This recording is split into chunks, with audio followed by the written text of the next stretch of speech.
Bismillahirrahmanirrahim. Assalamualaikum warahmatullahi wabarakatuh. Wassalatu wassalamu ala asrafil anbiya'i wal mursalin wa ala alihi washabihi ajma'in. Rabbi shrah li sadri wa yassir li amri wahlul 'uqdatam min lisani yafqahu qawli, amma ba'd. Puji syukur kehadirat Allah Subhanahu wa taala yang telah melimpahkan anugerahnya kepada kita semua sehingga kita dapat berkumpul pada kuliah online pada siang hari ini dengan keadaan sehat, insyaallah tak kurang satu apapun. Salawat dan salam semoga selalu dan tetap tercurah kepada junjungan kita Nabi Agung Muhammad SAW yang kita nantikan syafaatnya di hari kiamat kelak. Sebelumnya, izinkan saya di sini untuk mempresentasikan hasil kerja kelompok kami yang akan membahas tentang istihsan. Sebelumnya, perkenalkan kami dari kelompok 10 yang beranggotakan saya Sylvia Mutiara Sandra, Dini Arina Haq, dan Irma Mardiana. Baiklah, dimulai dari saya. Di sini saya akan menjelaskan tentang pengertian istihsan. Menurut bahasa, istihsan berasal dari kata bentukan al-hasan atau apapun yang baik dari sesuatu. Artinya adalah menganggap sesuatu itu baik, memperhitungkan sesuatu lebih baik, mengikuti sesuatu yang lebih baik, atau mencari yang lebih baik untuk diikuti, karena memang dituntut untuk melakukan hal tersebut. Dalam pengertian lain pula, secara bahasa, istihsan berarti meyakini dan menyatakan baiknya sesuatu.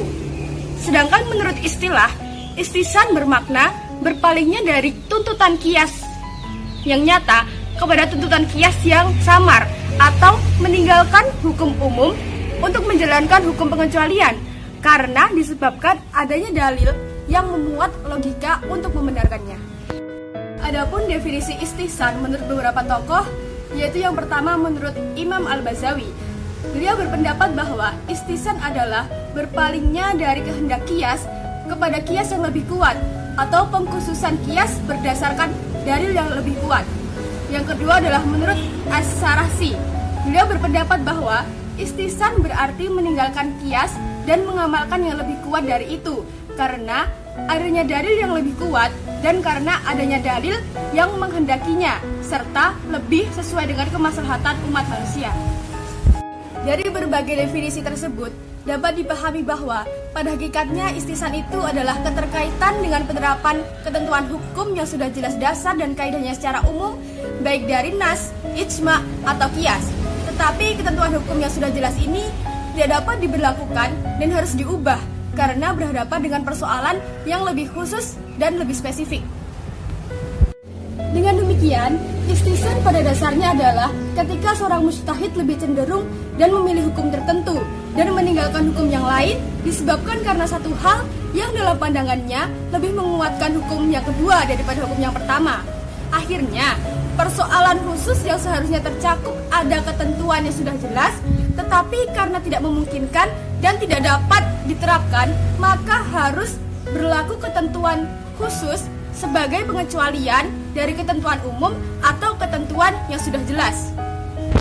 Jadi intinya, istihsan adalah tindakan meninggalkan satu hukum kepada hukum lainnya yang disebabkan karena ada suatu dalil syara yang mengharuskan untuk meninggalkannya. Sekian yang dapat saya sampaikan mengenai pengertian istihsan, dan materi selanjutnya akan disampaikan oleh rekan saya, yaitu Saudari Irma Mardiana. Baiklah, di sini saya akan melanjutkan presentasi dari rekan saya. Kita akan membahas mengenai macam-macam dari istihsan. Istihsan sendiri terbagi menjadi dua, yaitu istihsan qiyasi. Istihsan ini menggunakan qiyas khafi yang samar dan meninggalkan qiyas yang bentuknya nyata, karena memang ada petunjuk untuk itu. Istihsan ini terjadi pada suatu kasus yang mungkin dilakukan pada salah satu dari dua bentuk qiyas, yaitu qiyas jali dan kholi.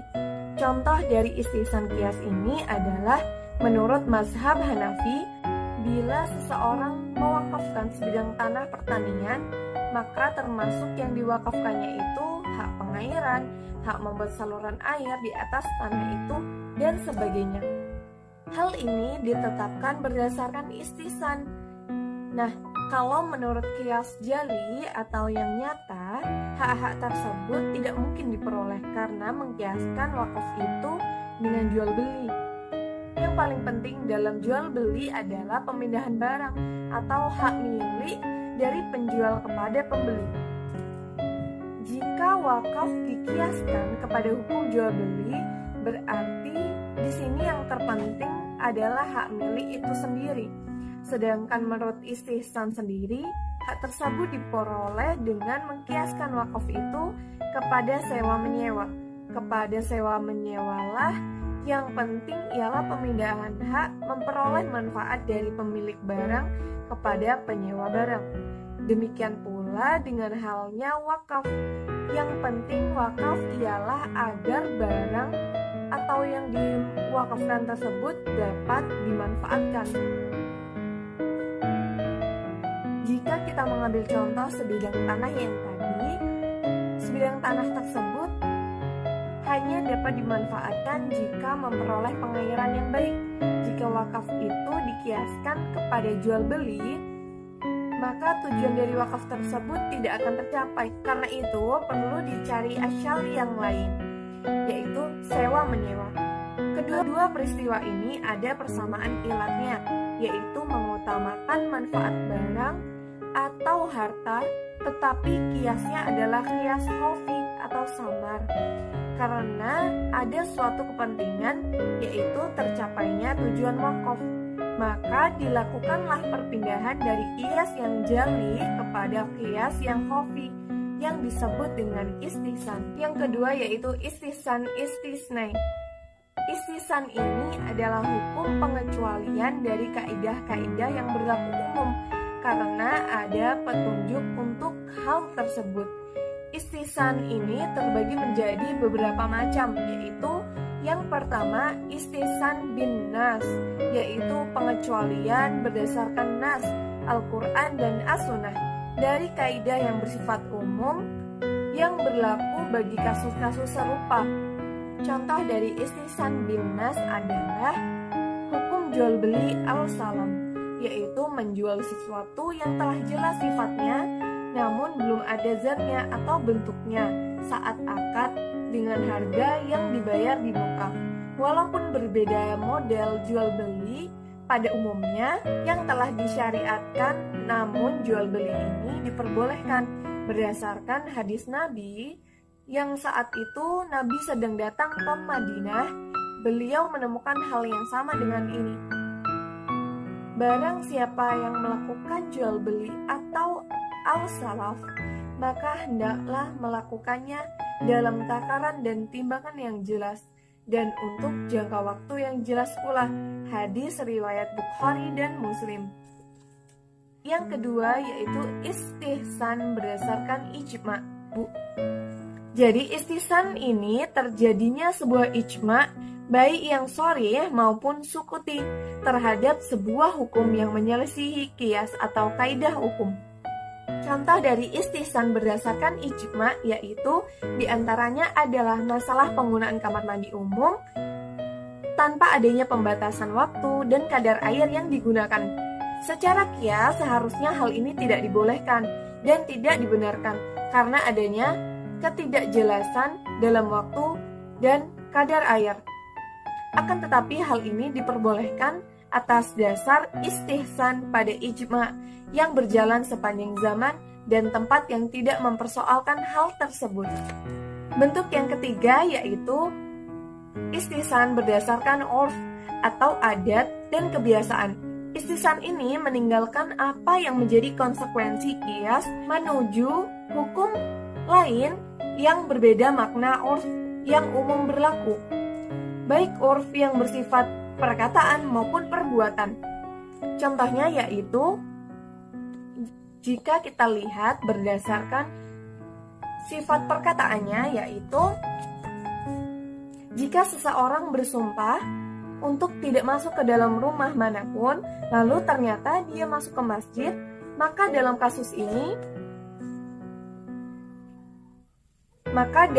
ini ia dianggap tidak melanggar sumpahnya. Meskipun Allah menyebutkan masjid dengan sebutan rumah atau al-bait dalam firman-Nya surah An-Nur ayat 36, tapi dalam penyebutannya kata rumah tersebut secara mutlak tidaklah digunakan untuk masjid. Jika kita lihat dari sifat perbuatannya, Contohnya yaitu seperti kebolehan mewakafkan benda bergerak seperti buku dan perkakas alat masak berdasarkan adat setempat, padahal wakaf biasanya hanya pada harta yang bersifat kekal dan tidak bergerak seperti tanah. Bentuk keempat yaitu istighsan yang disebabkan oleh adanya keadaan yang darurat dalam suatu masalah yang mendorong seseorang mujtahid untuk meninggalkan dalil qiyas. Contohnya yaitu menghukumkan sucinya air sumur atau air kolam yang kejatuhan najis dengan cara menguras airnya. Yang terakhir yaitu istighsan yang didasarkan atas maslahah mursalah, yaitu ketika seorang mujtahid melihat ada sesuatu kedaruratan atau kemaslahatan yang menyebabkan ia meninggalkan qiyas demi memenuhi hajat yang darurat itu ataupun mencegah kemudorotan. Istighsan seperti ini seperti mengharuskan ganti rugi atas penyewa rumah jika perabotannya rusak di tangannya, kecuali disebabkan bencana alam. Tujuannya yaitu tidak lain agar penyewa berhati-hati dan lebih bertanggung jawab, padahal menurut ketentuan umum, penyewa tidaklah dikenakan ganti rugi jika ada yang rusak, kecuali disebabkan karena kelalaiannya. Sekian yang dapat saya sampaikan. Materi selanjutnya akan disampaikan oleh rekan saya, Dini Arina. Saya akan melanjutkan presentasi dari teman saya, yaitu kehujahan istighsan. Jumhur ulama Malikiyah, Hanafiyah, dan Hanabilah menetapkan bahwa istighsan adalah suatu dalil yang syar'i yang dapat dijadikan hujah untuk menetapkan hukum terhadap sesuatu yang telah ditetapkan, qiyas atau keumuman nas.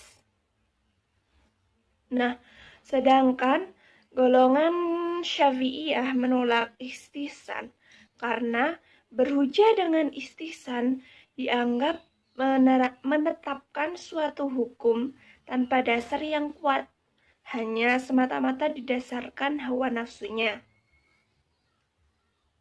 Kemudian selanjutnya adalah dasar hukum istighsan. Para ulama yang mempertahankan istighsan mengambil dalil Al-Quran dan Sunnah yang menyebutkan kata istighsan dalam pengertian denotatif atau lafal yang seakar dengan istighsan, seperti firman Allah Subhanahu wa Ta'ala dalam Al-Quran surat Az-Zumar ayat 18 yang berbunyi, alladzina yastami'una al-qawla wa yattabi'una ahsanah ulaika alladzina hadahumullah wa ulaika hum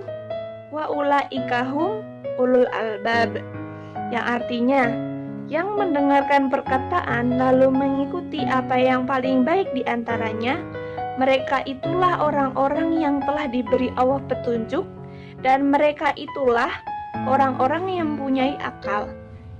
Nah, dari ayat ini menurut mereka menegaskan bahwa pujian Allah bagi hambanya yang memilih dan mengikuti perkataan yang terbaik, dan pujian tentu tidak ditunjukkan kecuali untuk sesuatu yang disyariatkan oleh Allah. Nah, pada ayat lain Az-Zumar ayat 55 yang berbunyi wattabi'u ahsana ma unzila ilaikum, dan turutlah pimpinan yang sebaik-baiknya yang telah diturunkan kepadamu dari Tuhanmu. Nah, menurut mereka dalam ayat ini Allah memerintahkan kita untuk mengikuti yang terbaik, dan perintah menunjukkan bahwa ia adalah wajib. Dan di sini tidak ada hal lain yang memalingkan perintah ini dan hukum wajib. Maka ini menunjukkan bahwa istighsan adalah hujah. Selanjutnya ada hadis Nabi Shallallahu Alaihi Wasallam yang berbunyi, "Fama ro'al muslimuna hasanan fahuwa indallahi hasanun wa ma ra'au sayyi'an fahuwa indallahi sayyi'un, yang artinya apa yang dipandang kaum muslimin sebagai sesuatu yang baik, maka ia di sisi Allah adalah baik, dan apa-apa yang dipandang sesuatu yang buruk, maka di sisi Allah adalah buruk pula. Hadis ini menunjukkan bahwa apa yang dipandang baik oleh kaum muslimin dengan akal sehat mereka, maka ia pun demikian di sisi Allah. Ini menunjukkan keujahan istihsan.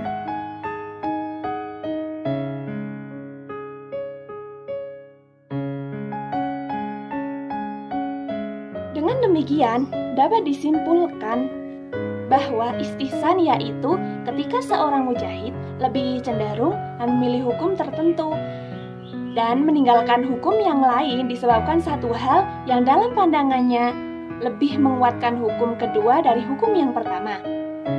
Nah, istihsan dibagi menjadi dua, yaitu istihsan qiyasi dan istihsan istisnaini. Sedangkan istihsan istisnaini dibagi menjadi 5. Yang pertama, istihsan bi an-nas. Yang kedua, istihsan bi al-ijma. Yang ketiga, istihsan bi al-urf. Yang keempat, istihsan bi ad-dururah. Yang terakhir, istihsan bi al-maslahah mursalah. Semoga video ini dapat bermanfaat bagi kami dan para penonton. Kami sebagai pemateri mohon maaf atas keterbatasan kemampuan kami. Kami mohon maaf jika ada kesalahan pada video ini. Kami bersedia menerima segala kritik dan saran dari para penonton agar kami dapat menjadi lebih baik di pembuatan video selanjutnya. Jika ada kesalahan itu datangnya dari kami, dan kesempurnaan hanyalah milik Allah Subhanahu wa Ta'ala. Demikian dari kami. Wassalamualaikum warahmatullahi wabarakatuh.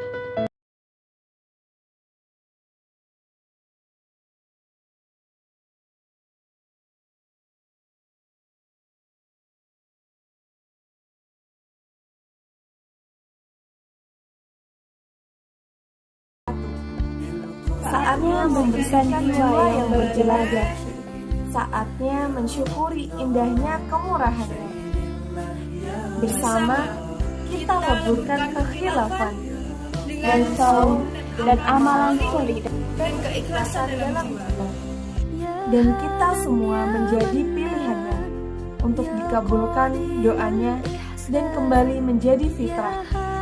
Mari kita siapkan jiwa raga untuk menjemput keagungan Lailatul Qadar Dan kita semua menjadi pilihannya untuk mendapatkan rahmat dan maghfirahnya. dan kembali menjadi hamba yang dikasihinya. Marhaban ya Ramadan. Kami mengucapkan selamat menunaikan ibadah puasa. Mohon maaf lahir dan batin. Marhaban ya Ramadan. Mohon dibuka pintu maaf atas segala kehilafan. Taqabbalallahu minna wa minkum. Mohon maaf lahir dan batin. Semoga kita diberi kekuatan iman Untuk menjalankan ibadah Ramadan ini. Dan semoga amal ibadah dalam bulan Ramadan ini diterima oleh Allah Subhanahu wa Ta'ala. Wassalamualaikum warahmatullahi wabarakatuh.